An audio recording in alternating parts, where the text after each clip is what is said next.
Hello, everybody, and welcome to a special episode of the Imperial HoloNet. I am joined by Conner Nielsen and Deapoolzilla, and we are going to do a special commentary on the one and only Gojira. Yes, the 1954 Japanese classic. So, does anybody want to say anything before we begin? There's not much to say. Fit into the commentary. Alrighty. There's not much to say other than this is the greatest kaiju film of all time, and that's not exaggerating. It earned that title, and we're going to find out why. Amen to that. So, without further ado, get your DVDs, get your Netflix, get your what have you, get your timestamp to 000, and press play right now. Here's the opening with the famous boom sound to symbolize Godzilla. So I guess the big thing for me to say about this film is that this is a film I appreciate a lot more as an adult than I did as a kid. Because I loved Godzilla as a kid, but let's face it, when you're a kid, all you want to do is just watch the monsters fight. But as you get older and you learn about history and hopefully culture and stuff, you learn that this movie is very special just in terms of like the historical nature of what surrounded it and just the Japanese situation at the time, and yeah, it's just really a masterpiece. Conner, you're our film person, so want to start us off some commentating? Sure. So when I was young, I had a fascination with Godzilla. When I was in fifth grade, I want to say, me and my twin brother Spencer, we spent every week going to the local video stores, whether it's Great American Video, which is like the mom and pop store, or Hollywood Video or Blockbuster. And between the three of them, we had a good sense of all the films. Of course, we had limited access to a computer, but we were able to find a list of all of the Godzilla films and the order they came out. And we unfortunately couldn't watch it in order, but we did get our hands on most, if not all, of the Godzilla films.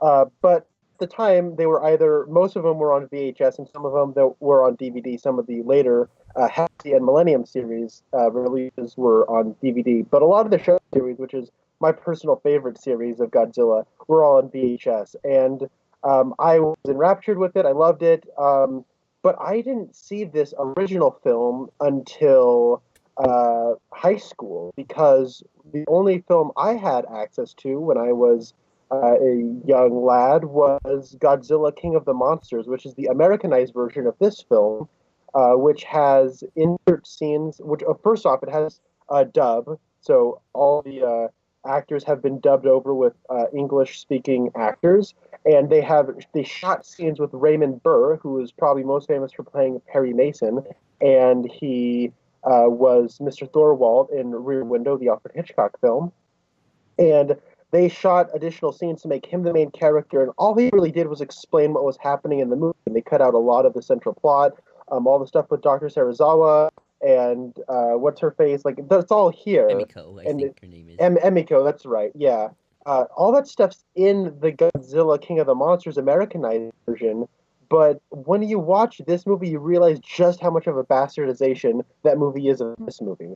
So I didn't watch this until the box set came out, the DVD box set, which included Gojira / Godzilla King of the Monsters. It included both films, Godzilla Raids Again, Mothra vs. Godzilla, Ghidorah the Three-Headed Monster, Invasion of Astro Monster, or as I like to call it, Godzilla vs. Monster Zero. That's how I first found out about it. Godzilla's Revenge, and Terror of Mechagodzilla. So it had like 6 or 7 movies in there, and I had both the English version and the Japanese versions of both films, and so that's how I was finally able to watch. I don't know when this DVD release was released, but I got my hands on it when I was a sophomore in high school, and it was like getting transported back to my childhood, but I actually had like a great film to watch on top of a nostalgia bomb. So that's my experience with this film. I love it. It's probably top 10 science fiction films material for me. I think it's magnificent and a really nice cultural and historical touchstone for Japanese cinema. We just summarized the entire film and the entire commentary. Deadpool. Maybe we should have done this before we played the video, because we've been there's all this stuff with the ship that we've been kind of, and I don't mean to sound like an ass. It's just like, man, we just kind of Maybe we should have waited. No, I agree. Well, Deapoolzilla, unless you want to give your quick thoughts on your introduction, or do you want to just talk about what's going on?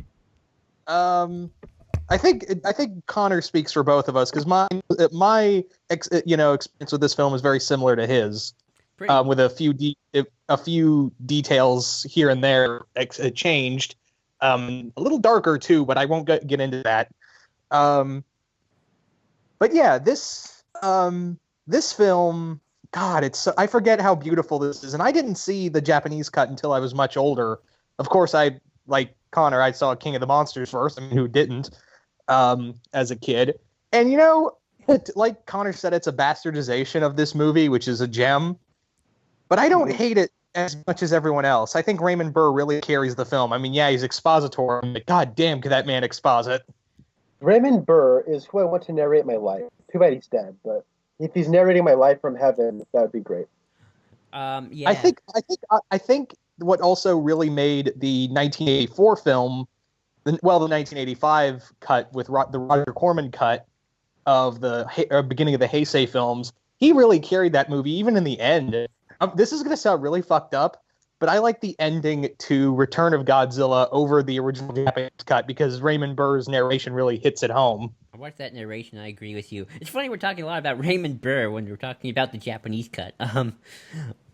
Speaking of release, though, that DVD release that I talked about, that I'm actually watching right now, it was the very first time this film was available to watch in America. The first time, anyways, it was released officially in America, and it was through Classic Media. But it wasn't until, I think even a few years afterwards, when I was a junior or senior in high school, the Criterion Collection actually got their hands on Gojira, and they actually have released it. And I actually do own that Blu-ray release as well. Same here. I own both versions. Yeah, I think if I think it's really cool that the Criterion Collection got their hands, because the Criterion Collection, they say they collect important films, and I think it's awesome that an important film like this, as goofy as it is with the giant monster, it is important. I love this movie. One thing I just like to add to my own experience with this film is a person I have to thank for my appreciation for this film is fellow YouTuber Bill Wurster, aka Zazubar. His Godzilla Palooza series, which all of you should check out, really opened my eyes to just how in-depth Godzilla can be and just how its origins are a lot more artistic and grander than I think even I thought of at the time. So, shout out to you, Bill. Lots of politics stuff going on here. I think this is kind of the highlight of this film because, as you all know, they couldn't, due to Japanese laws in filming, keep in mind, they couldn't allow to do a war film. Japan's never been allowed to do a war film. I think they recently have been able to do that. Have they? I don't know about this. This is fascinating to me. Well, here's the thing: is that there were certain laws. If they did have the army, they couldn't show them winning. They couldn't show the Japanese military winning. Hence, why you see Godzilla just completely annihilate them every shot. They can't even technically have an army. It's a defense force. Well, yeah, that's the thing, is that they couldn't show the military. Even when you did show the military in these films, you couldn't show them winning. That's how much of the constraints were, not just Japan, but also internationally. That was one of the many rules we decided to hammer onto them after the war. Oh, yeah, there's a lot of... occupation of Japan, I think, ended around this time. Officially ended. Yeah. Keep in mind, this is not even we're less than 10 years after the bomb, so it's fresh in everyone's mind. The other thing with this is that I think this is Ishiro Honda's this is his masterpiece. Oh yeah, I love just learning the production of Godzilla, and just not only just Ishiro Honda, but Tomonouki Tanaka, Ichi Shibuya, Akira Fukube. All these people who just have so diverse backgrounds, they all came together and made a masterpiece. It's one of those history has to get it just right kind of a situation that I would be almost afraid to go back in time and watch this all unfold, because I would be afraid I'd step on something and then alter the course of history. This is... Yeah. I think this is and again, people should say, "Oh, why don't they colorize Gojira?" And I'm like, "You're insane." Because, and again, we'll get into it more when we have, of course, the big attack on Tokyo. But I think the black and white really highlights everything, because this is a depressing movie, and It is. yeah, and you may think, oh, fun monster stuff. No. I mean, here's the weird thing.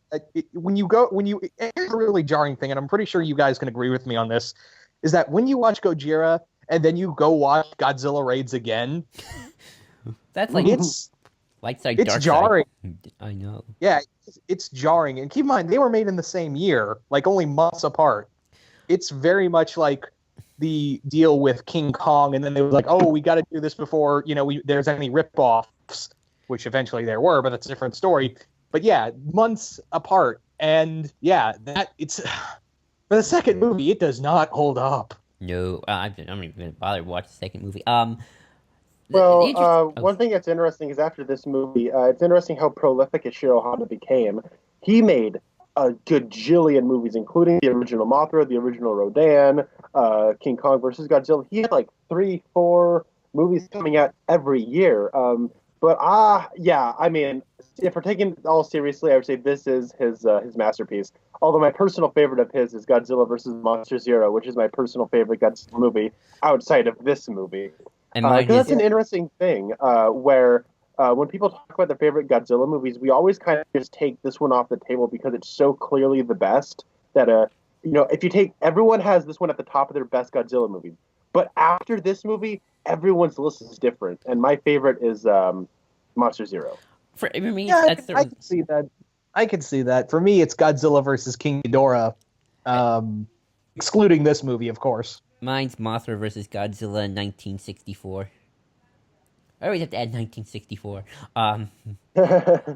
Because there's like multiple versions of every battle. There's Ghidorah the three-headed monster, then there's Godzilla versus Monster Zero, but then there's also King Kong versus King Ghidorah from the Hesse series, and then in Destroy All Monsters, Monster X turns out to be King Ghidorah. It's like we like to recycle the same villains. And monsters. Yeah. It's always funny how I remember talking to Superhero Enthusiast about this on Twitter. How Godzilla has this weird thing of always starting out when you're starting a new Godzilla franchise or series. He starts out in the dark metaphor place of the atomic bomb, and then slowly over time he just sort of evolves or devolves, if you want to be negative about it, into just campy monster fight each other kind of thing. I don't personally mind that. I like all Godzilla aspects equally, but it's just always funny how it's sort of like it starts in the series place, then we slowly start to add the sci-fi campy elements back in, and then we get Godzilla's Revenge, or Shin Godzilla, and if you want to go to the dark side again. Oh yeah, Shin Godzilla's great. I saw that in the theater and it was awesome. One thing that we should talk about, we're all at the part where the typhoon's hitting the island, right? Right. Yeah. The model work here, every time I show somebody, they start giggling because it's so obviously models. And yeah, it's very clear that this didn't have the world's largest budget. They did with what they had, and those are models that they're working with. But I'm impressed by the water work they were able to do.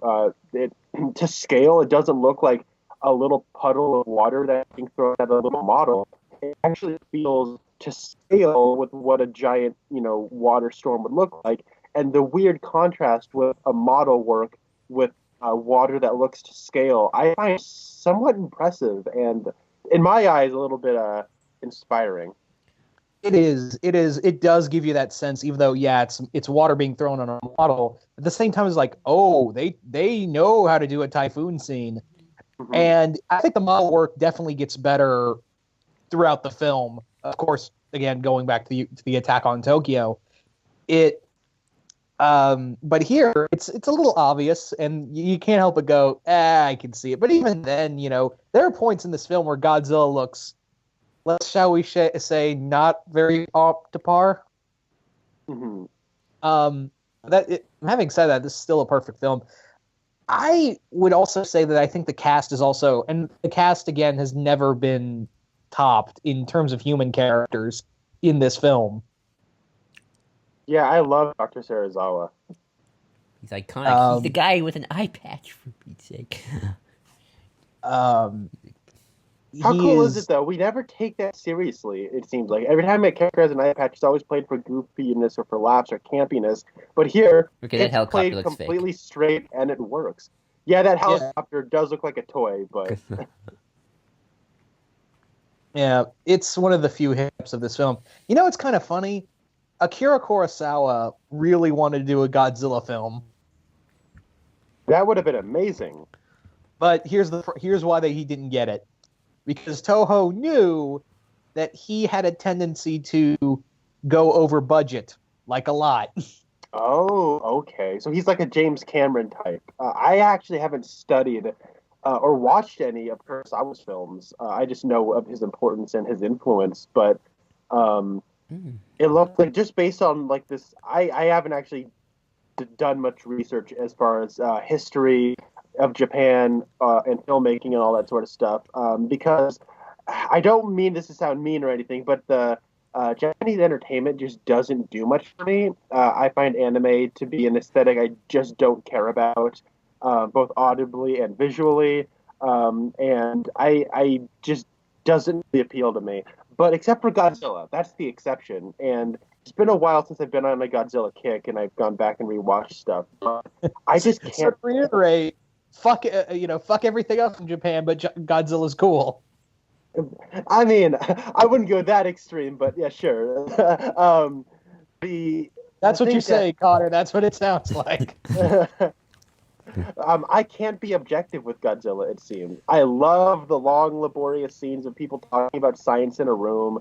I love Godzilla, slowly making his way through a city and destroying it. I love him hitting people with his tail, breathing fire. He's got to look like Godzilla. I love the dorsal fins.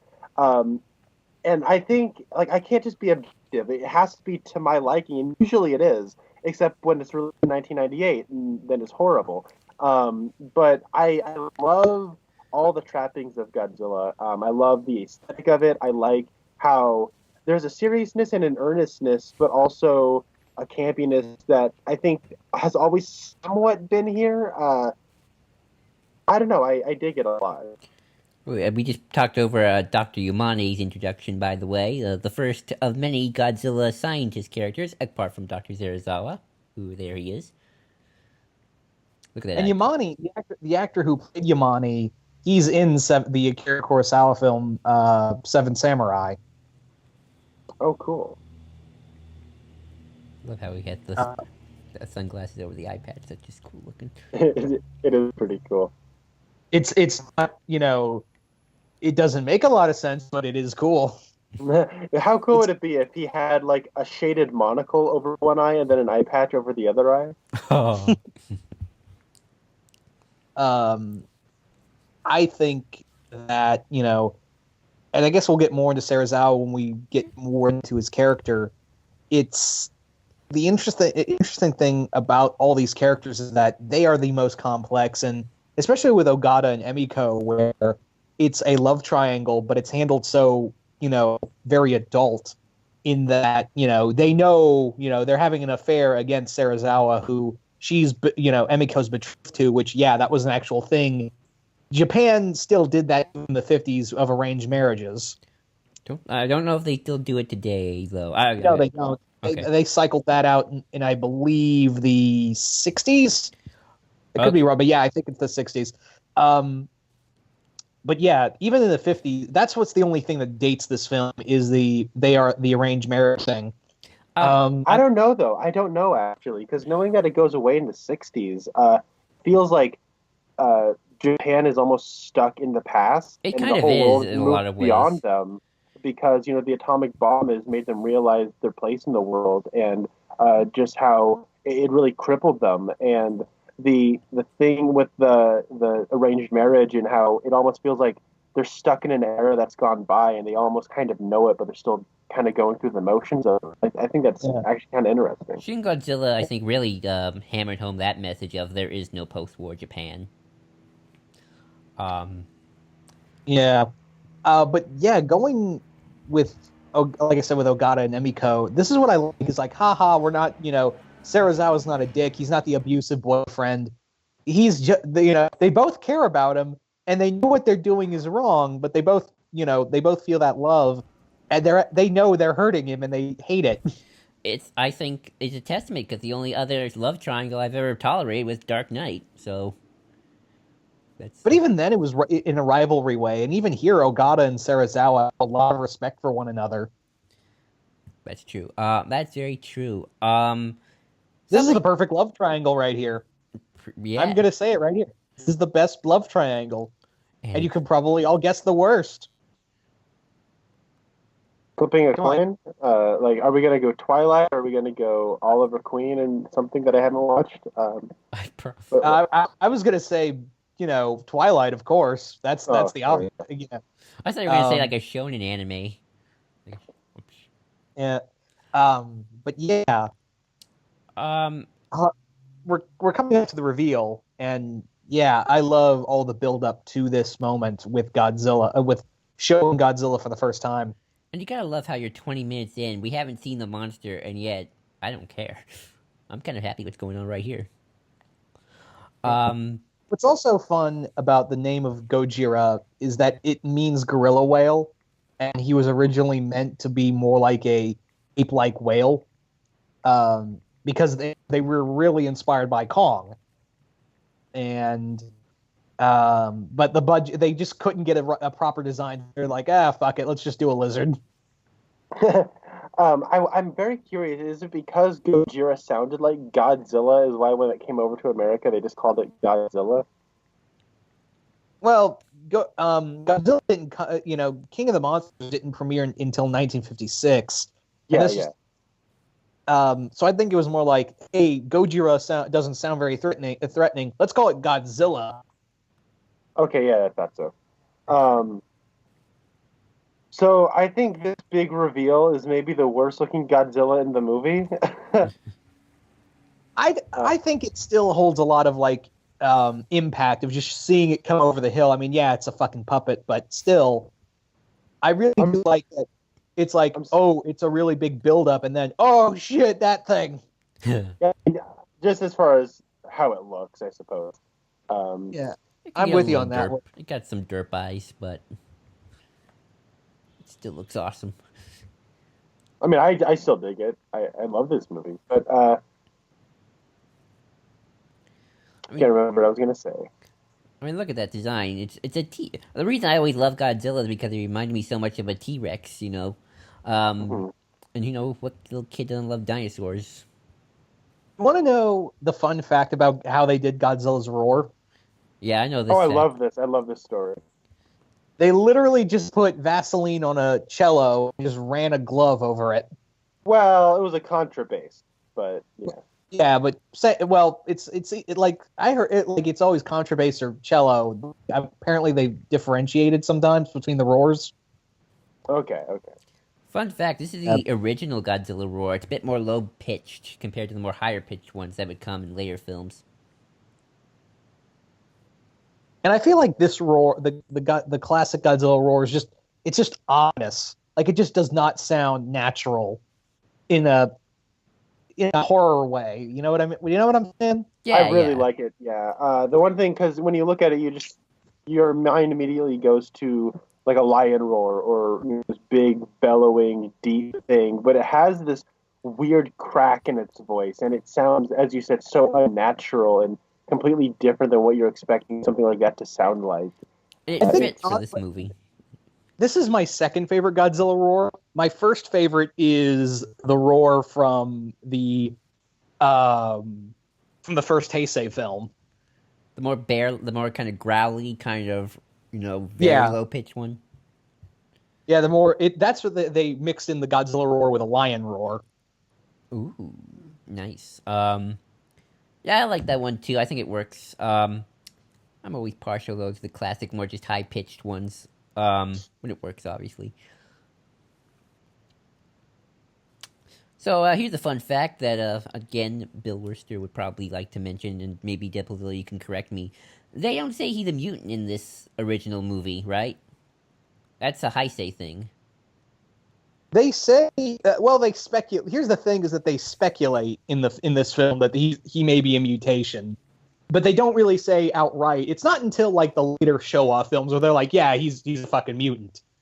But here, it's all speculation because that was kind of the big thing Honda was going for, was that you don't know where he came from, but the nuclear bomb had a hand in it. Okay. Right. Now for some politics. One thing that's interesting about this is how it sets the formula.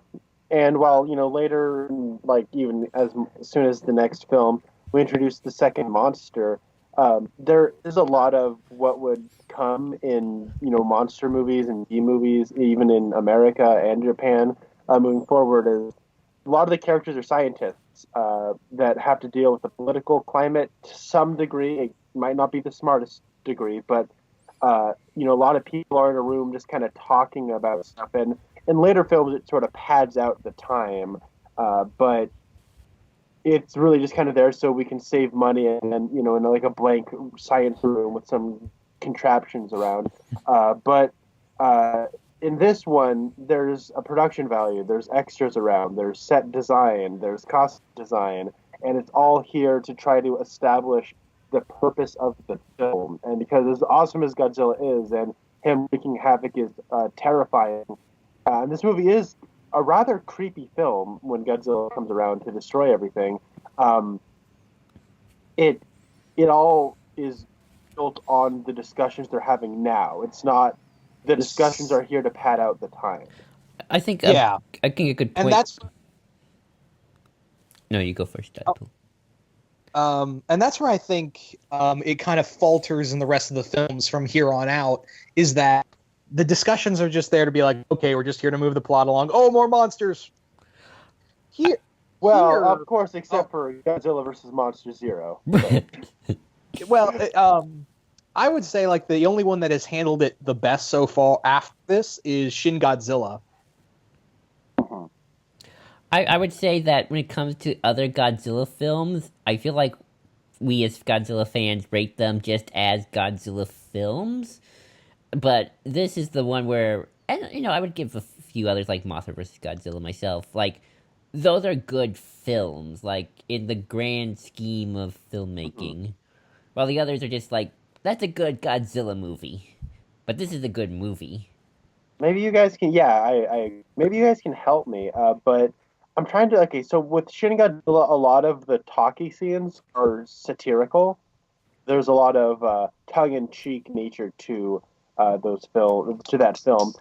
But I don't think another Godzilla movie has been this earnest with its and serious about its subject matter.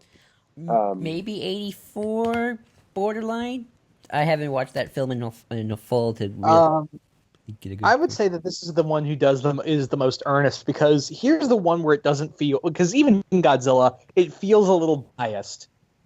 Here it's a little unbiased, because in that scene of them just having that conversation, you could honestly go, you're right on both accounts, because you've got the one hand of the people like, we need to tell everyone in Japan and tell the world, hey, there's this giant radioactive monster and he might kill us. And then you have the other half is like, look, it's only been 9 years since the bomb got dropped on us and people are still kind of pissy at us. Can we not just tell them that we have this thing? Yeah, I mean, Japan, they might have done some bad things during World War II. Well, that's the thing here in this film, is that in that argument, and it does kind of go into this big, shouting fest. You can see both sides of the argument where they're both like, yeah, you're both right. No, I agree with you, Deapoolzilla. Even Shin Godzilla had that silly prime minister guy who's like, oh, my noodles got cold.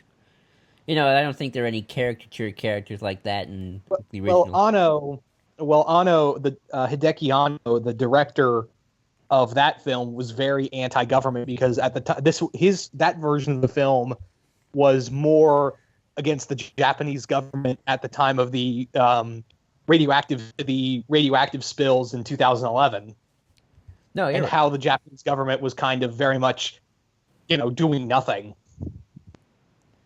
No, you're right. I think Ishiro Honda's a little more balanced in his approach.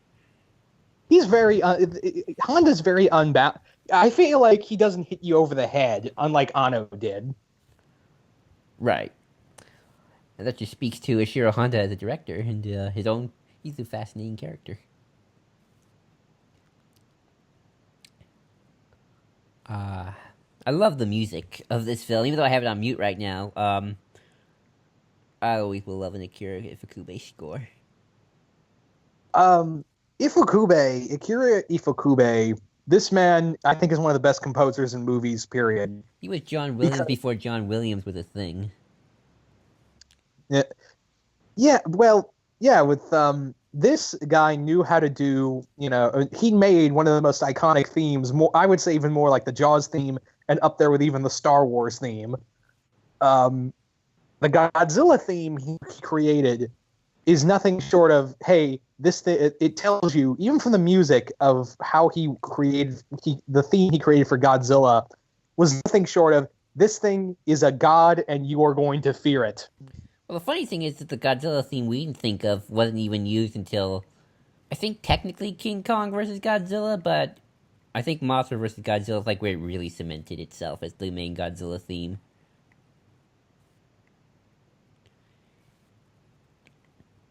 I don't know. Do you want to weigh in on this, Connor?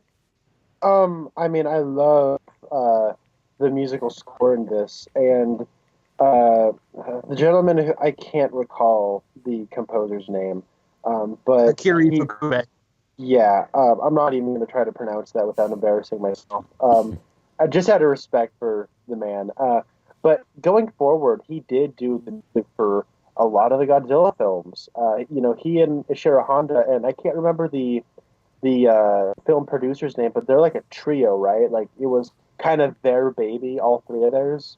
Yeah, Tomoyuki Tanaka. That's the guy you're thinking of. There we go. Yeah, that's the one I'm thinking of. So it's really interesting. I think that I haven't heard any of his other scores outside of his Godzilla scores, but I do think he was a great composer, and I loved his music. And just looking through his discog or his musical score list, he did more than just Godzilla movies, but he did primarily do Godzilla movies all the way up through Godzilla versus Destroya. But the feels on that movie's music, man. Yeah, but he, I think it's kind of cool that he got to see this creation till, I guess, his death in Destroya. But I guess his closest comparison in American filmmaking would maybe be Bernard Herrmann, who did the musical scores for stuff like The Twilight Zone, Psycho, Vertigo. Didn't he do Seventh Voyage of Sinbad? He may have. He was extremely prolific, Bernard Herrmann. I always kind of say he was John Williams before John Williams, but that's what I say too. Bernard Herrmann, I would say he's probably the closest comparison. He did a lot of Hitchcock and Citizen Kane. Yeah, and then John Williams came along and destroyed everything. Pretty much. No, this is my wheelhouse now. I'm the music master. No disrespect to John Williams, of course.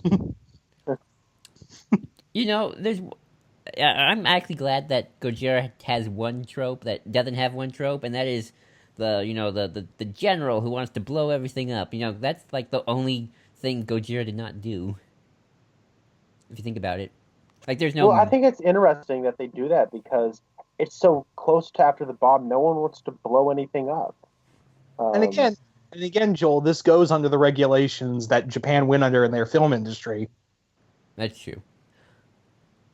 I like how restrained the acting is here too. Yeah, everyone's playing it straight. This is the beautiful part. And it's not like they're not, in dramas and serious films, a lot of actors, they tend to go over the top with how, strong air quotes, their characters are supposed to be. Um, but there's a despair and there's a restraint and there's stuff being held back. And I think that, we always love to talk about how restrained acting is nowadays, but, looking back in the 50s when film was seen more like an extension of the stage, and a lot of actors would go bigger because, they're still in that mindset of being on the stage with it in front of a camera.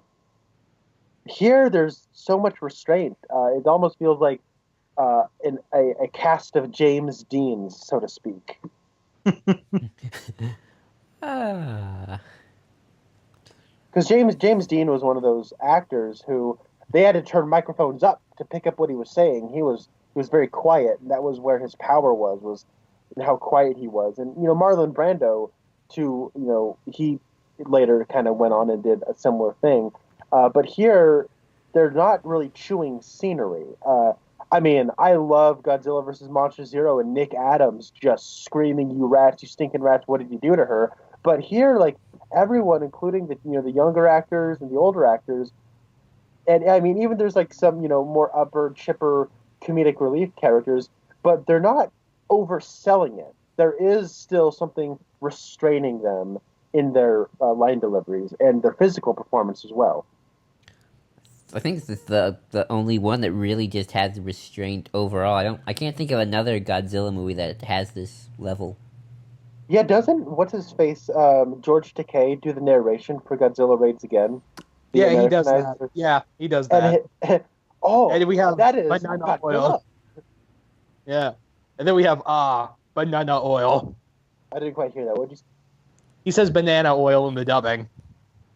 Oh, yeah. There's a lot of that's Godzilla, and there's a lot of kind of humorous. It seems like he's almost going for comedy. And don't forget Taco from King Kong versus Godzilla. And I love that character because he's just so over the top and ridiculous. No more. Oh, love it. That's another one of my favorites. I don't care if it's bad. I love Emiko and Ogai's relationship here. It's so genuine.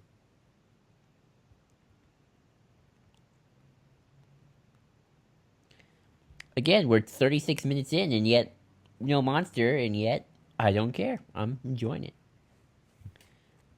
Well, there- they tampered with that. I mean, If I was just let me ask you this, guys.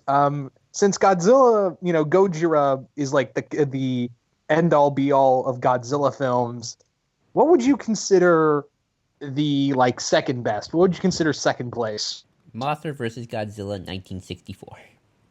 I meant out of all kaiju films, not just Godzilla. I would say second best kaiju film is Gamera 3: Revenge of Iris. I'd say Rodan. Original Rodan. I don't watch a lot of kaiju outside of Godzilla, unfortunately. I did watch Attack of the Monsters, which is a Gamera movie, and I thought it was pretty great. But Connor? You should check out at least the Heisei Gamera trilogy. I should. I really should. Me too. I want to check that one out. It's the Dark Knight trilogy of kaiju films. That's funny because I remember Siskel and Ebert reviewed one of those, and they both gave it a thumbs up and said, "I love giant monster movies from Japan," and that was the review basically.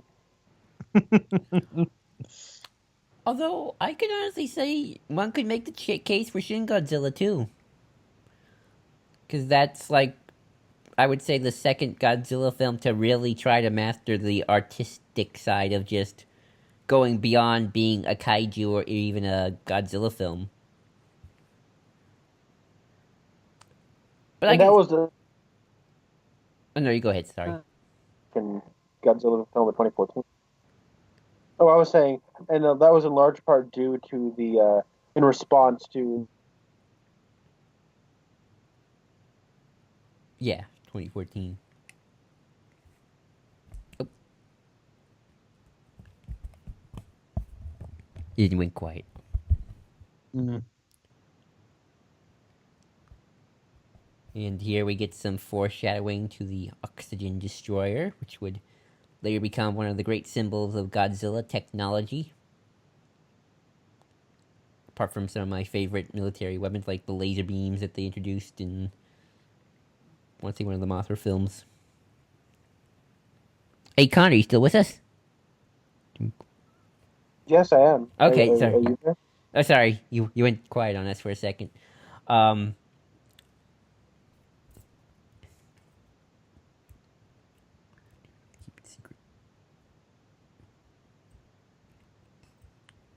A lot of these scenes is like taking me back to my childhood and rooms I was in when I was watching these. It is like time traveling almost. Because this whole scene with Serizawa taking Emiko down to show her the oxygen destroyer, that's largely kept intact in the Godzilla King of the Monsters movie. Well, it was kind of an important scene. I don't know how they could dance around that. It's just really interesting how so much of it's about Raymond Burr having dinner with people and talking to people and looking at scenes that were in this movie and commenting on scenes that were in this movie. And then all of a sudden there's a scene that just has no Raymond Burr in it. That scene always stuck out to me. And, you know, I never even conceived that there was a version of this movie without Raymond Burr. But watching it, there's like this stillness to it. There's this quietness about it that I like. you think that's something, Connor? I used to think all Godzilla films were in continuity with one another. So you can imagine my surprise. Yeah, that's an interesting thing. At least with the Millennium series, none of those movies really exist in the same continuity with one another. They all act as different sequels to this film. Yeah, well, except the only two that have any canon between them is Godzilla against Mechagodzilla and Tokyo SOS. That's right. And isn't Megaguirus like an alternate take where Godzilla didn't die in 54? I think Godzilla vs. Mechagodzilla is not a film I go back to a lot. Yeah, for me, the Millennium series, 2000, GMK, the Make Godzilla ones, and Final Wars. Though I had a lot of Heisei era Godzilla films we watched as a kid when I was growing up. Because those were the ones that were on DVD. I really grew up with the VHSs of the Showa films. I don't know what it is. I get a huge kick out of these. You gotta love how it's always so quiet for most of the movie. Like, this is not the era where every scene needs to have a musical background. Mm-hmm. That's just fascinating too, because if you go back and you watch like the German film M, starring Peter Lorre, directed by Fritz Lang, or you look at the 1931 Dracula film, those movies don't have musical scores because sound was a new innovation then, and they just didn't think to have musical scores in their movies. So it's really interesting that they made the choice to have an absent musical score for so much of it. And it's easy for you to just look at the black and white film stock and go, oh, this is old. They didn't think to put a musical score. But no, here it's deliberate. And it's not like, you know, recently we saw the release of Silence, the Martin Scorsese film, where there is like virtually no musical score at all. There's only like a very subtle musical interlude in one scene of a 2-hour, 45-minute long film. And for the rest of it, there is no musical score. And we see that a lot with, like, you know, No Country for Old Men and other films that are serious. They're serious dramas. And a lot of the time, I don't feel like that choice is warranted, or that risk, I don't think the film didn't justify that risk, so to speak. But here, there is an absent musical score for much of the film, but when the musical score is present, it's deliberate and it's calculated. So it's really cool, and there's an impact when it is present. It's about to become present soon because Godzilla's coming. Yes, he is. Loch Ness Monster style. Mm-hmm. Fun fact, the actor inside the suit who went on to play him for, like, I think all the way till I think all the way to the end of the Showa era, but the actor because the suit in the original Gojira suit was complete hell inside of it, and he passed out during the filming of this 9 times. Yeesh. He looks like he's about to pass out right now on camera. I know that the Godzilla costume has like the actor's head is in Godzilla's neck. Yeah, it is. So I think in later films it's funny that you can see the holes that they have to breathe through in Godzilla's neck if you look close enough. I've actually never seen that, so good Oh, on really? you. Yeah. No. If you look at good old Godzilla's Revenge or something of the like, where they started to get really cheap with like Son of Godzilla, you can really start to notice them if you're looking for them. But that's why I think the black and white choice is interesting, because you can't notice it because you're not looking for it because there's the heavy shadows. I love the shadows. Awesome Godzilla. That's a suit with a head in it. That weird frog-looking thing. I do really love the shadows of the original Godzilla. Here's that music. I love this soundtrack. And I was so happy that they used it in Shin Godzilla 2.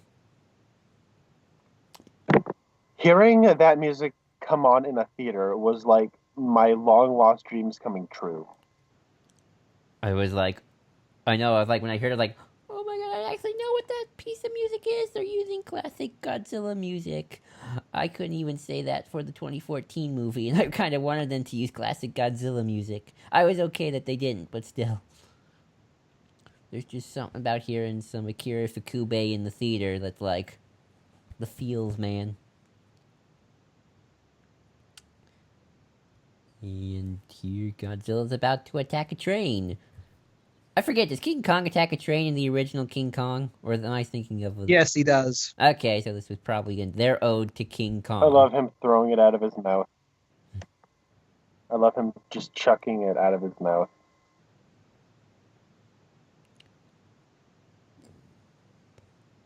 Funny enough, before we did this, I was watching a series called Godzilla Island.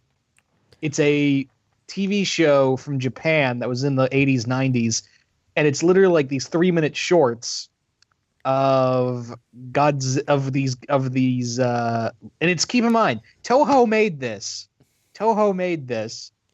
It's all Godzilla action figures, and they move them around like puppets. They move them around like puppets. I've seen that, and it looks so cheap. Keep in mind, that was an actual show from Toho. Toho, you love to not spend your money, don't you? Look at him just tearing this bridge apart with his hands. Gets it done. Mm-hmm. Godzilla's interesting because he's one of the few monsters who can really be, like, physical with his hands in ways that I think, like, even King Kong had hands, never mind. Yeah, he has magical stretchy arms in King Kong versus Godzilla, where they can grow on a whim whenever the plot requires him. Exactly. Japan Airlines. Pan America. America.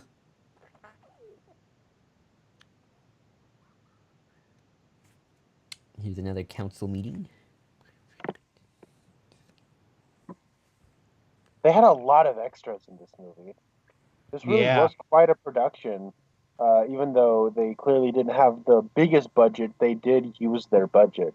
Yeah, and this is why they didn't want to do the suit, and it was due to budget. That's why they did the suit, was because originally they wanted to do stop motion for Godzilla. Thank goodness they didn't. Yeah, that's why they went with the suit, was because budget.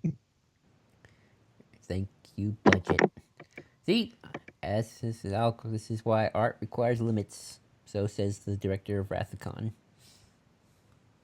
Nicholas Meyer is the name you're thinking of. Yeah, that's him, Nicholas Meyer. And he's right. Look at all these extras just running away. Like, there's a subtleness to the direction here that I really like. He moves his camera quite a lot, but he does a good job of capturing environments and observing people in a naturalistic way. It's not a particularly flashy film. It does have an almost documentary style or news style of capturing his images. Um, there's it it doesn't feel like this feels like you're almost watching a documentary on a historical event um, as opposed to a traditional narrative. Yeah. Fun fact: I think this was actually the actual Japanese army, and they just took photos of the army just rolling out their, you know, tanks and stuff for like a drill. And they asked, "Hey, can we edit this in the movie?" And they said, "Sure." I also think that those. I also think, and I'm not sure about this, those scenes with the boats bombing the water was actual World War II footage. I'm not sure. That was. Okay, I was right. Well, the integration then is so good. That almost makes this feel pseudo documentary style. I love that they're able to just build these giant towers that have electrical current in what feels like a week. Well, that's ingenuity for you. I thought this was post-war Japan. Their economy is tanked. How could they do that? They're Japan, Yeah. dang it. One of the thing is like, how they build the electric fence so fucking fast? It gets more convoluted later down the line, and later Godzilla sounds like, "Are you sure America's gonna let you build that giant robot? Do you think the world's gonna let you have that?"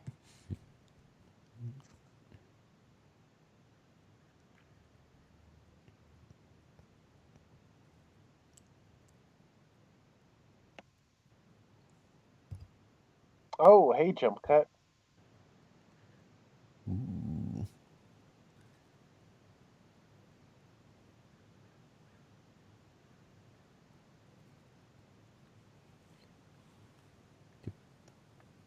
Still very traditional Japanese home.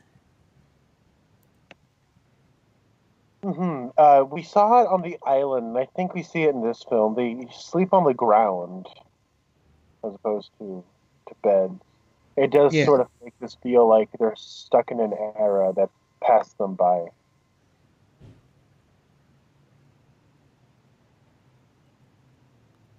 I love how Dr. Yamane doesn't want to kill Godzilla. And keep in mind, even though he doesn't want to kill him, he understands Godzilla is a major threat. Exactly. It's not like the scientist in The Thing from Another World who wants to just save it, everyone else be damned. Well, this is I think this is the part from King Kong. Although I think even King Kong doesn't do it as much until like the end, where you really feel kind of bad for the monster.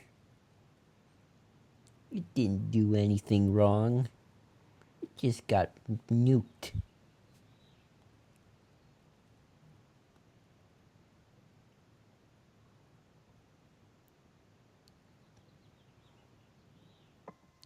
That's good straight acting. It that could have been like an over the top scene, but yeah, it was just very get out of my house. Walks away. That's restraint there.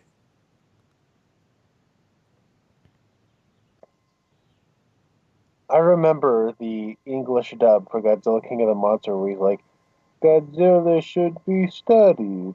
He had a very almost pathetic voice actor. And the sad thing is, Showa era Godzilla dubs are way better than the Heisei ones or Millennia.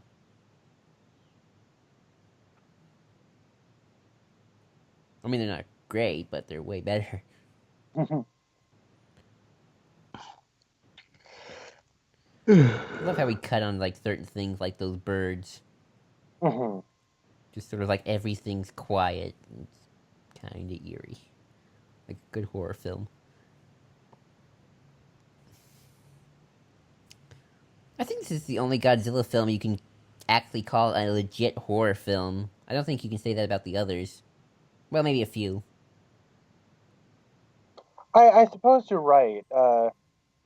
This does have a lot of more subtle traditional science fiction elements, but there is an element of horror that is present here that's not present in other Godzilla films. I think the only one that came close to the horror element was it was the '84 film. Oh yeah, that has a lot of the original Godzilla in it. And then if you want to talk gore, we can always go to Godzilla versus Biollante, where Godzilla's getting his hand ripped open and blood's going everywhere. That's actually That is a good film, though. I only ever watched it once, and that disturbed me so much. When I was a kid, I would refuse to say I was scared by something, and I would just say, "No, it's stupid. I don't like it." So, as far as I remember, I didn't like Godzilla versus Biollante because the gore freaked me out. Yeah, seeing Godzilla get wounded like that is a little, it can take one aback. I remember Godzilla versus Mechagodzilla. Like, the blood was spilling everywhere, and Gigan too. Oh, that's right. To me, for whatever reason, it was just so much more graphic in Godzilla vs. Biollante. Maybe it's because there's the detail shots, and it looks much more realistic than Gigan. I would say it'd be scarier if the blood was red, but I like the green blood. Yeah, yeah. Isn't some of it red in Biollante? Or am I just remembering it wrong? I think a lot of it's green. I think Godzilla's is red, though.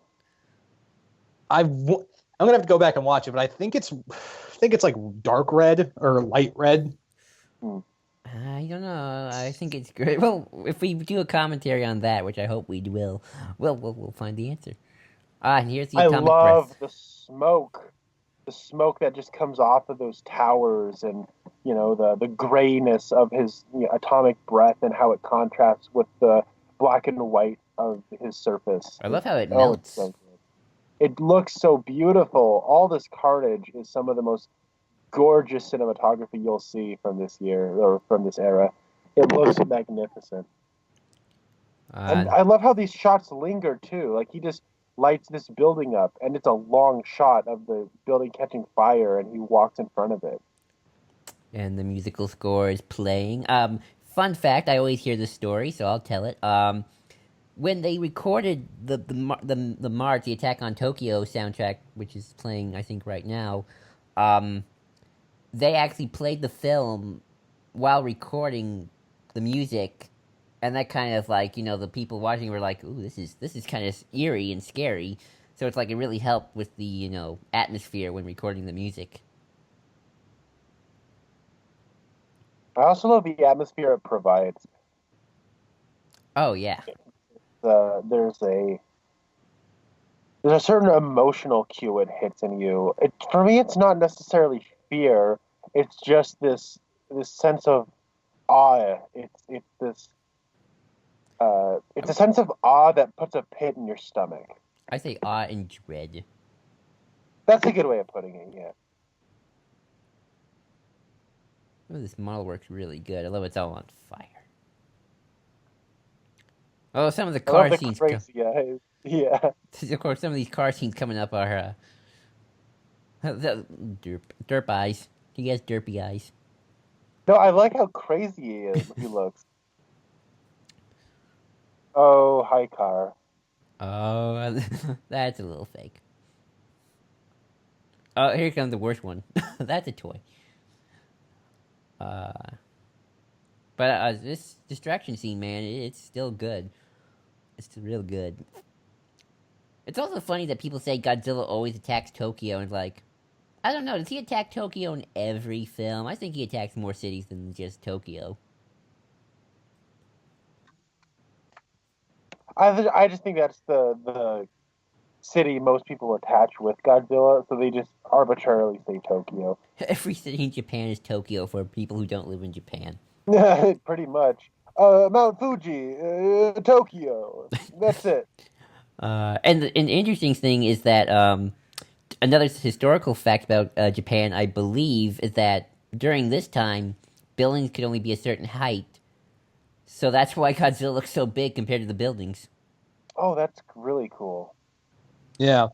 The other big thing with this is that I think this is where the model work really shines from Eiji Tsuburaya. Oh, it's gorgeous. I mean, look at that. This is a really really good special effect. I don't know if you guys passed it. I just passed it. There's a model work, and then it's him, and he breathes fire, and then a fire starts at the on the ground. It is such good integration of pyrotechnics and model work and suitmation. There's just so much going into that, and it still looks excellent.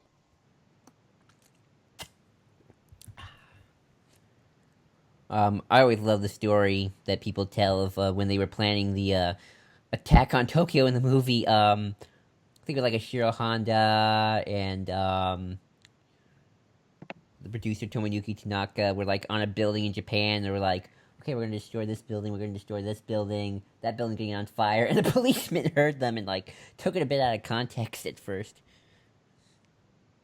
That's really funny. Can you imagine being a filmmaker and someone just eavesdropping on the things you say? Like, it doesn't even need to be like a horror movie or a murder mystery. It could just be anything, and it's out of the ordinary. And then the suicide bomber's going to come. Oh, it's such another great shot of Godzilla looking over the building that there's people in the windows. Oh, that yeah. is great special effects. Oh, and that shot is beautiful. Oh, it's beautiful, guys. It's beautiful. It's all beautiful. Look at everything's on fire. People are running in fear, but it's gorgeous. Oh, it's beautiful. Connor falling in love with the destruction in Tokyo. I will say, to talk about King of the Monsters for a second, I think this scene is actually done quite well in that version as well. That's another one that wasn't really chopped off too much. I love Raymond Burr's narration, of course, is really good.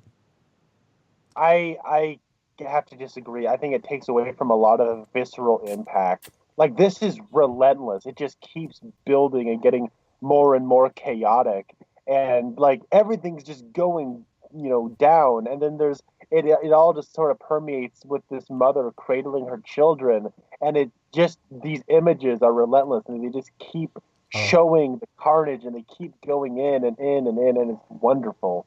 This is like magnificent filmmaking. This is the film you show your friends when they say, Godzilla's just a kid's thing. Yeah.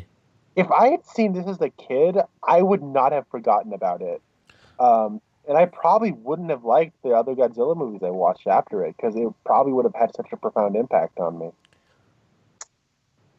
Yeah, same here. Maybe. I don't know. Good thing, well, I saw this pretty late, so, yeah.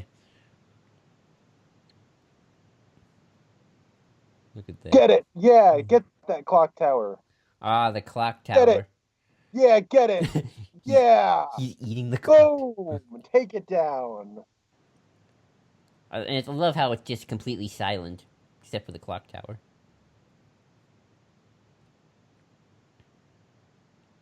Oh, I love this guy. I love this reporter. He's great. You wouldn't see reporters doing this nowadays. Like, he's dedicated to the job. Mm-hmm. And his description is magnificent. You see, Steve Martin took tips from this guy. I want to see the deleted scene where he's hearing him describe things and writing stuff down. Oh, I got to talk like that.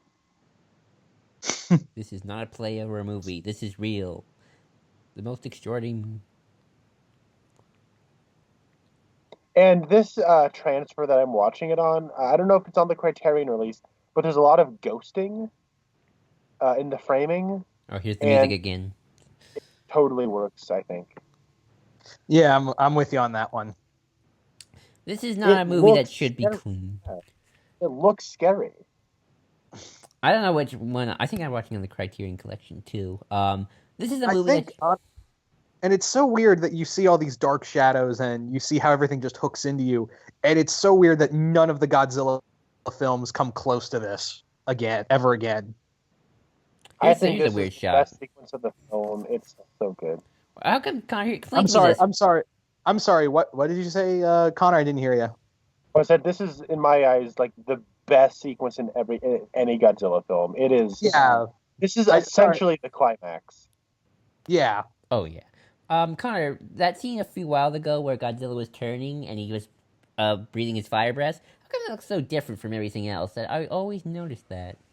Yeah, I don't know. It might be the film negative that they had acquired had been damaged, or they were filming it with a different camera, or they had it set to a different level, or when they were developing the film, the exposure was different. It could be any number of different things. Oh my God, look at that building come down! And look at that Um, tail. but but no, it's the black levels of the frame are higher. You know, they're brighter than they are in the rest of the uh, film or the rest of the sequence, especially that it sticks out. Oh, I see. Oh, there goes the diet. There goes the diet. Just Take it down. Boom. take down that symbol of Japanese government and bureaucracy. Godzilla, the monster of the working class. Exactly. Godzilla is a communist. uh, I actually think I one of mean, the. never mind that he's murdering a bunch of working class citizens, but he's taking down the government. Oh, here's that reporter again. Look at this guy. He's just so dedicated. Like, Godzilla is about to just kill me, but I am still reporting to this. His entire crew. You know that Steve Martin is somewhere in the city, like crying right now into a napkin. Not this Not guy. him. Not oh, it's going down. Like those models falling out of the bigger model. Like it looks good. It looks like people falling out of a building. I don't think any Godzilla destruction sequence will beat this. Not even Shin Godzilla, and that tried. It really I tried. It did. Oh my god, seeing that in theaters was amazing. But the I think that doesn't Godzilla King of the Monsters like cut this down like significantly. I don't know. I thought it quite a bit of it. It definitely cuts out a lot of the stuff with the two children. Mhm. Yeah. Yeah, go back for seconds on that bridge. Go for it. Go for it. Knock that bridge. Knock that bridge. Knock that bridge. E. Yeah, flip it like it's a table. Go. Yeah, flood the bay. You do your thing, Godzilla. So here's just a weird thought. I think watching Godzilla movies as a kid were the first time I ever was hearing swear words. Cause they use the S word in the dang it a lot. In the dubbing even. I didn't even realize it. Like, oh, that's a swear word. Damn it. You keep saying. Up, here comes the Air Force. Dun, dun, dun. Look at those cute One little... thing that I find absolutely crazy is that Roger Ebert gave this cut of the film a negative review. I'll never understand that man. I don't get it. How can you give this a negative review? This is historically significant, powerful filmmaking, and more than just being historically significant, it's a good film. Like it's a very good film. We need this film in order for other films to come along. We need this for Jaws. We need this for, heck, probably Star Wars in some way. Mm-hmm. Okay, I can see the strings a little bit.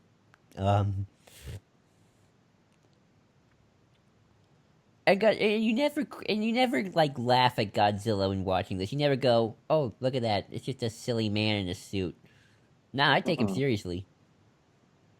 I mean, I love his crazy eyes. Like they look like crazy. Like they look like a wild animal. and I don't want to say it hasn't completely aged. I'm sure it aged a little bit, but it still looks really good. Like there's that one shot that from back where you just see him silhouetted against the fire and he looks up and roars. Mm-hmm. Like that shot is like a timeless image. It is perfect. It's funny though how I've never met anybody who said that the original Godzilla suit is their favorite suit. I don't know about you guys.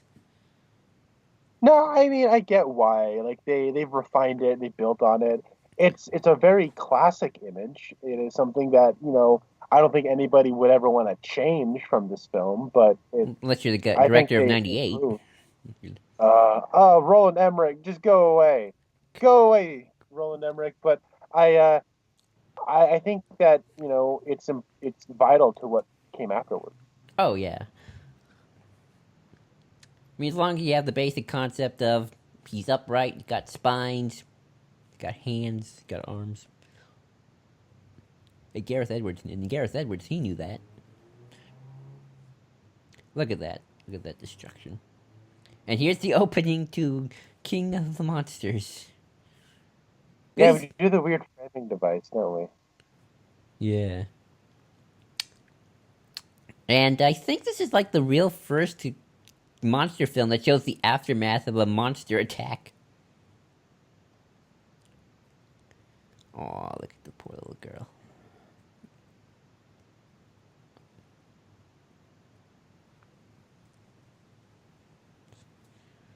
Mr. Organa from this.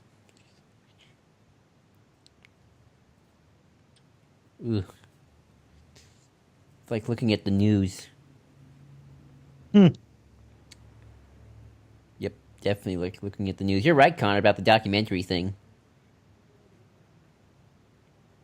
Yeah, we saw it, I think, a lot with like the whole prepping for the Godzilla destroying everything, like that whole sequence leading up where it's the army getting ready and the way it just captures the way this movie captures large scale like events of a lot of where there's a lot of extras in the background, there's a lot of people. The way it's framed, it almost has a news footage style of observing action.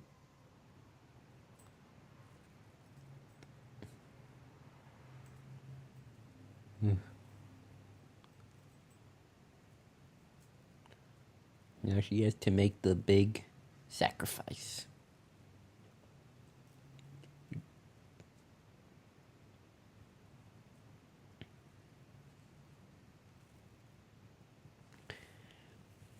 Again, shows that this is probably one of the best love triangles in film.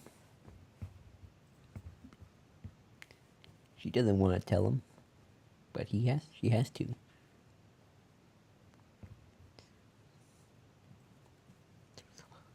Arizona.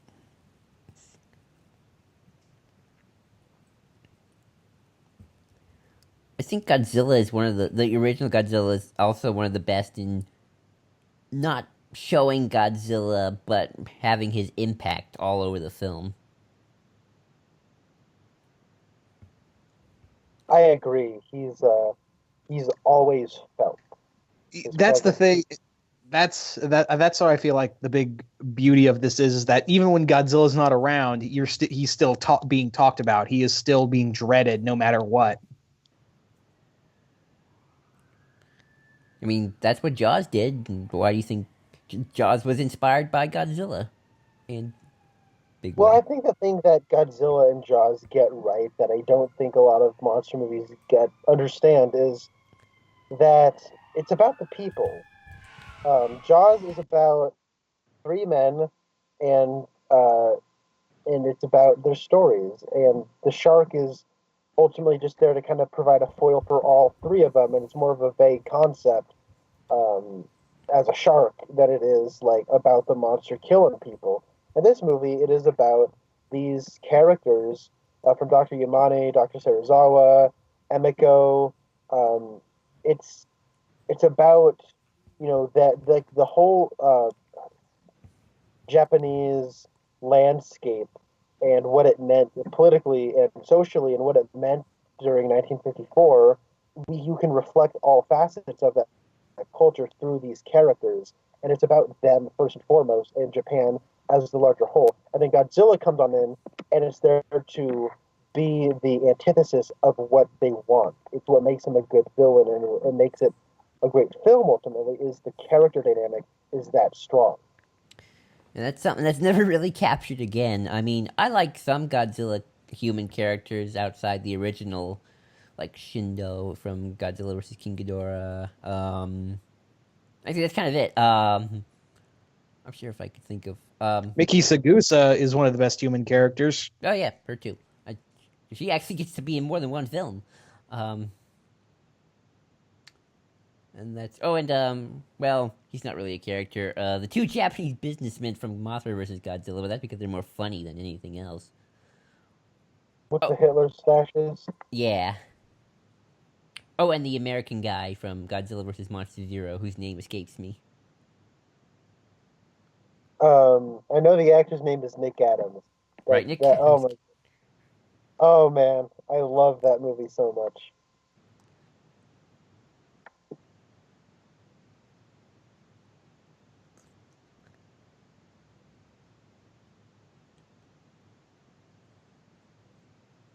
Here's that. Here's the Oppenheimer allegory.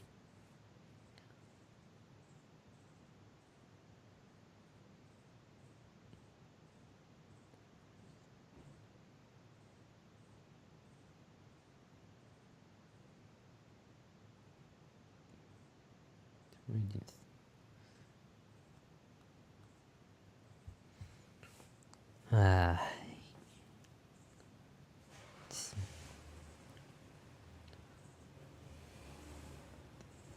This lab is so iconic in Godzilla history. Yeah.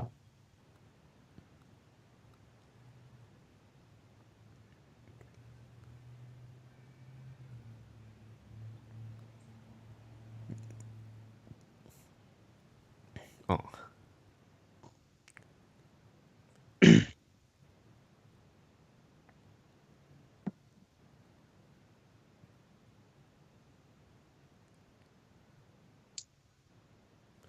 Sorry we're all quiet, folks, but we're just kind of all entranced here.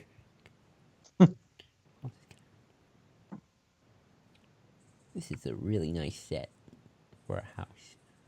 Yeah, the set design I think is really good. Earlier in the film, after the Godzilla's destruction, it almost looked like a comic book panel where it just pans across and you see trees knocked over and houses destroyed and rubble and there's smoke rising up. Like it all almost looked like a comic book panel. Yeah. I think the other cool thing about getting on Serizawa himself is that this is a guy who has something that he was just doing for science, and now he has created a weapon more powerful than the nuclear bomb. And he knows Godzilla's bad. This is really bad, but what I have could be worse. Mm-hmm. And he was proven right in Godzilla vs. Destroyer, in a weird way.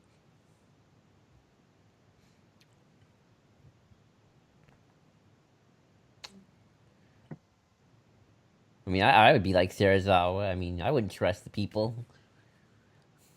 I'm going to sound silly for saying this, but Serizawa knows the Krennics of the world are out there waiting to get his device. Yeah, I plug Star Wars. And I have a feeling that's what you do. Yes. Somehow.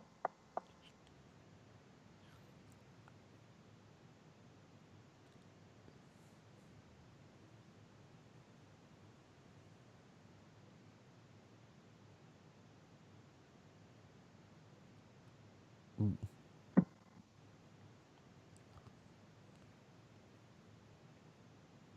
Again, I love how nobody's treated like the bad guy here. Yeah.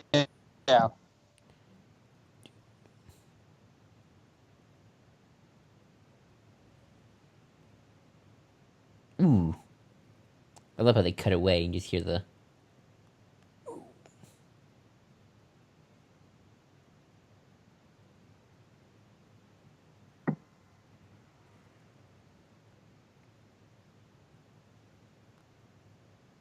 Ooh. That's a nasty looking cut.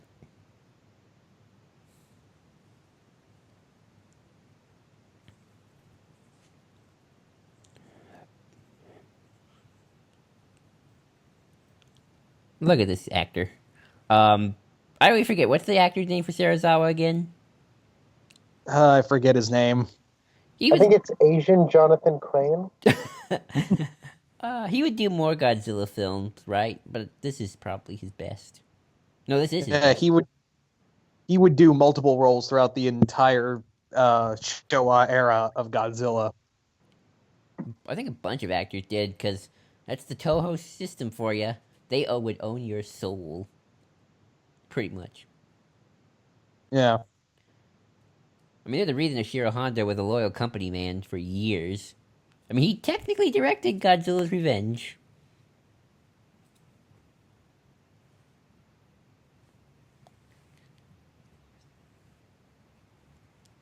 I mean, he's right. Bombs versus bombs. Missiles versus missiles.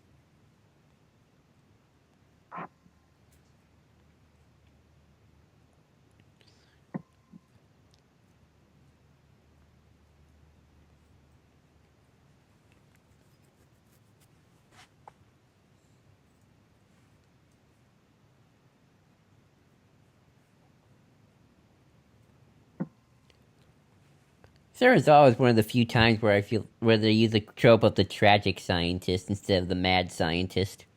I feel like they use the mad. That that is an interesting way to look at it. Yeah, We do a lot of mad scientist stuff, and he actually kind of looks like a mad scientist. I guess you could look at it almost as like a big subversion of expectations and tropes. it is. Humans are weak animals. And you can see where he's coming from on a lot of this.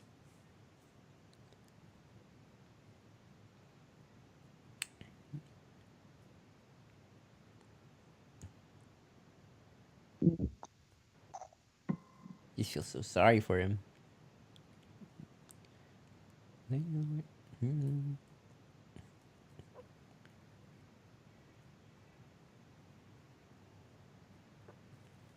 Oh, I love this moment coming up. The prayer. Um, this was actually an actual group of schoolgirls, I believe, that Akira Sakube conducted. Yep. If I know the story right. It's just so eerie, but it's so beautiful at the same time.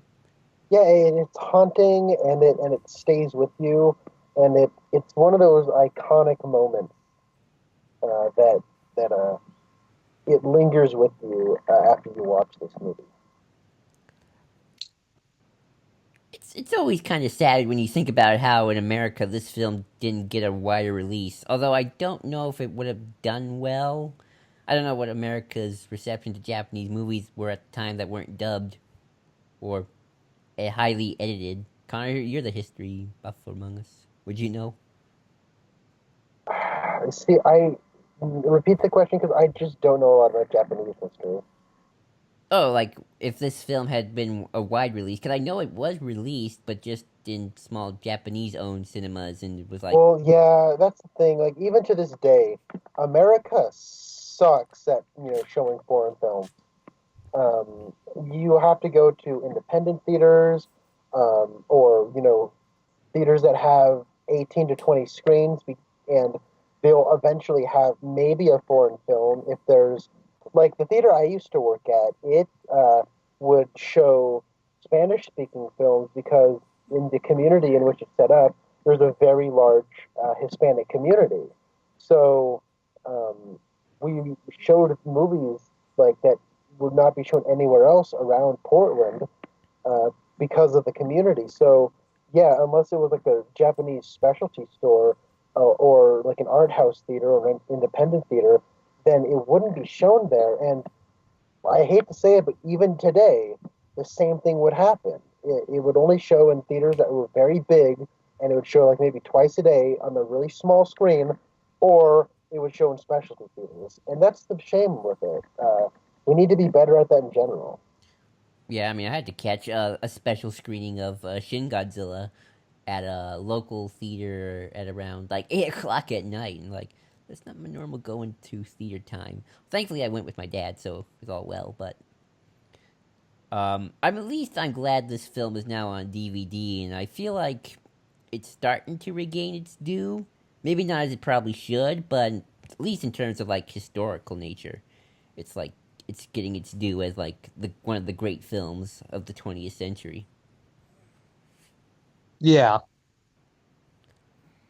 Um, which is always kind of funny because Godzilla did become a big name in America, at least in the 60s and 70s. But it kind of had to become something else. And I'm not saying that I wasn't happy with what we got with Godzilla films, but it's not this. Yeah. Oh, I love how she just breaks down and cries because she knows what's gonna happen. He knows what's gonna happen. I don't think Oh God knows what's gonna happen because he was a bit shocked.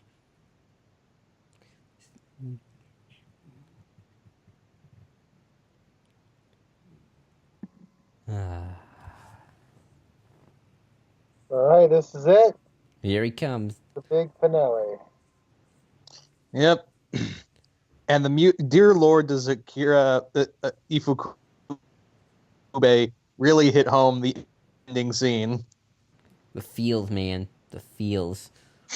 I think only Godzilla vs. Destroyer barely even ekes it out. Well, that's a different subject. Well, that's a different context, but still.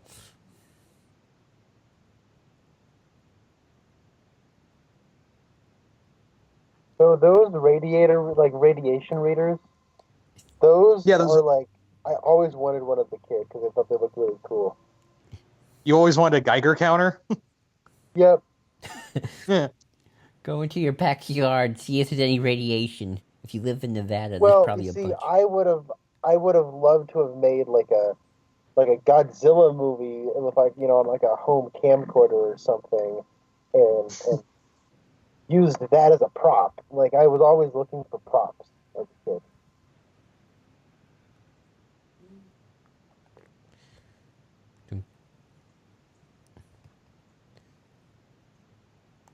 Do it together.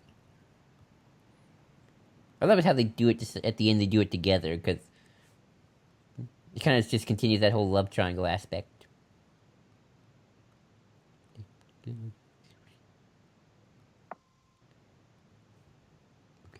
don't go down.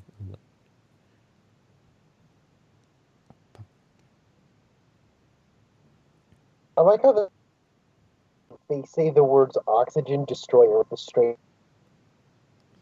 I know because it sounds like I like that. it's such a campy word. Oxygen destroyer.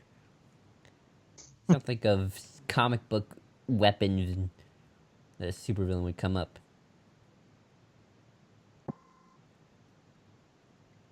And I love how it's brought back in Godzilla vs. Destroyer. Up there it is. That's probably like the most iconic looking. That's probably the most iconic Godzilla device ever made. And I've actually seen a few props, not in person, but when they get displayed.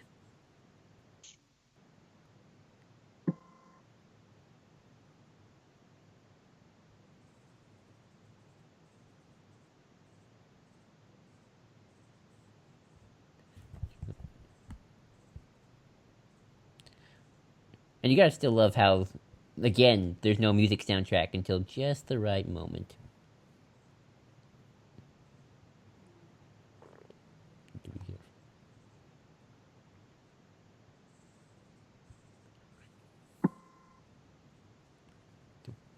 Time has come.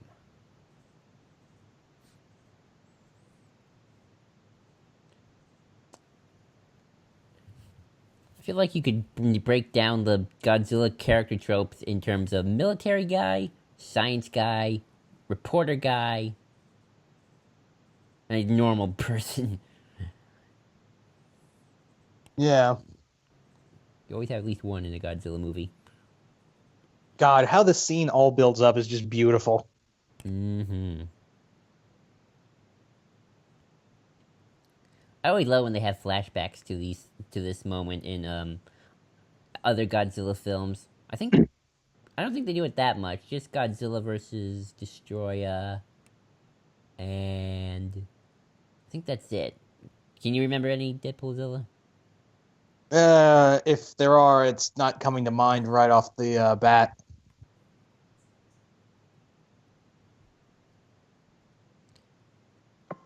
I always find it funny because technically the Godzillas we see in every other Godzilla film, with the exception of a few, is the second Godzilla. Because the first one's technically dead. I I love think how. it's cool that even all after all these years, we've respected this film and let it stand on its own. Yeah. Oh yeah, definitely. I love how Godzilla's napping. By the way. Yeah, what's going on? I always just kind of find it funny how when they reboot, this is the one they always keep in canon. Well, except for Shin Godzilla now and for 14.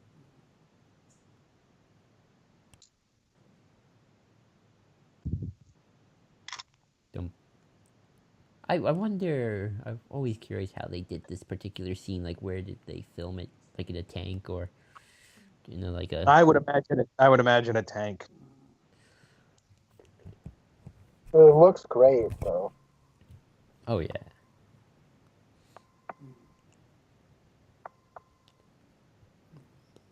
Love this shot. Look at that. Look at the way Godzilla's walking. You feel so sorry for Godzilla.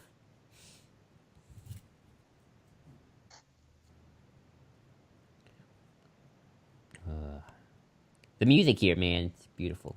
Just so eerie.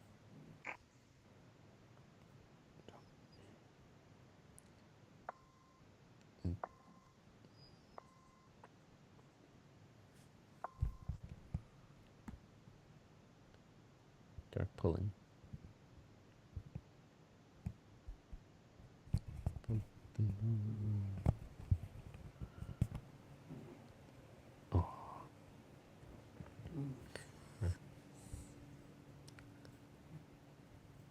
The black and white also helps with the fact that they might not have to do this underwater, yet I still buy it if they just like shadowed it in a bit. Yeah, some of these shots are probably not underwater. I'm probably the suit scenes aren't.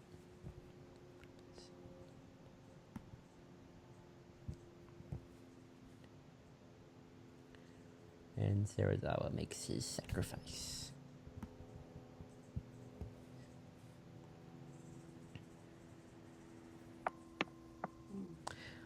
I love how even though Serizawa and Godzilla will never met, there seems like already a connection between the two.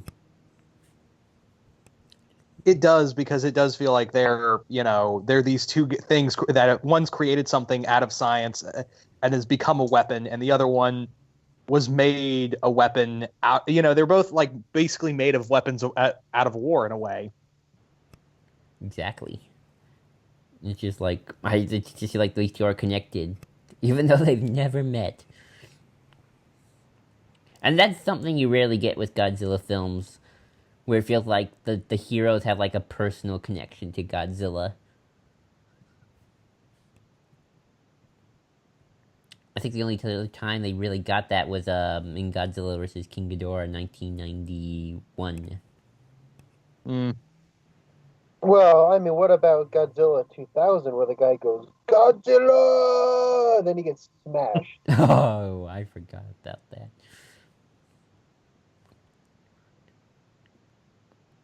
Aww. Now that's just heartbreaking. Farewell.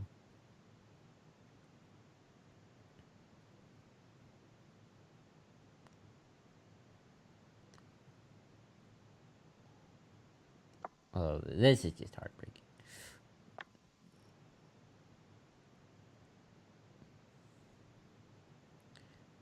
And, oh.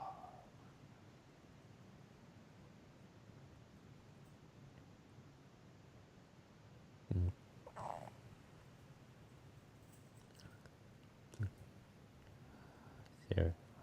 That water looks really good. Next to the big battleship. Oh, The yeah. battleship's clearly a model, but the water looks to scale. Oh. And I love Godzilla's final roar.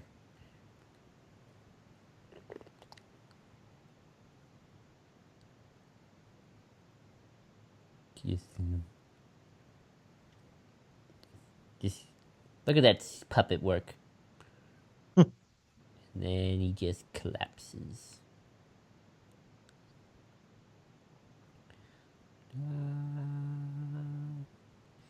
So sad. I think it's even sadder than the ending of King Kong, where that's a little more bombastic. This is just kind of more. Ooh, we're kind of. It's sort of like funeral music almost. And now he's bones.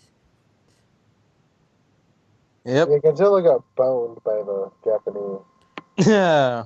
So there you go. That was Gojira. I'm a few seconds behind because they're just about Dr.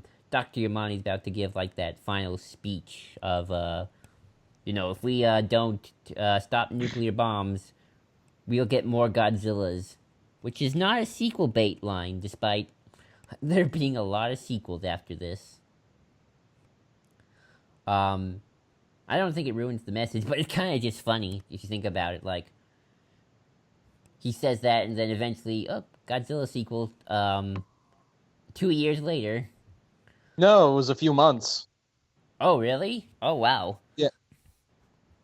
I'm sure that I'm sure that wasn't planned. Um, but I've heard that the Japanese movie studio is like a factory of just like get them out as quick as possible. Sorry, I'm finishing up here on my side, but we keep conducting these nuclear tests. It's possible that another Godzilla might appear. And that is the original Godzilla. Um, so yeah, people, final thoughts on the movie? I mean, what is there It's to say? still it's still a classic. Connor? It's great. I think it is. If it's not one of my top 10 favorite science fiction films, it is without a doubt one of the 10 most important science fiction films of the year. Same here, and I would say it's like this is the automatic number one of Godzilla movies.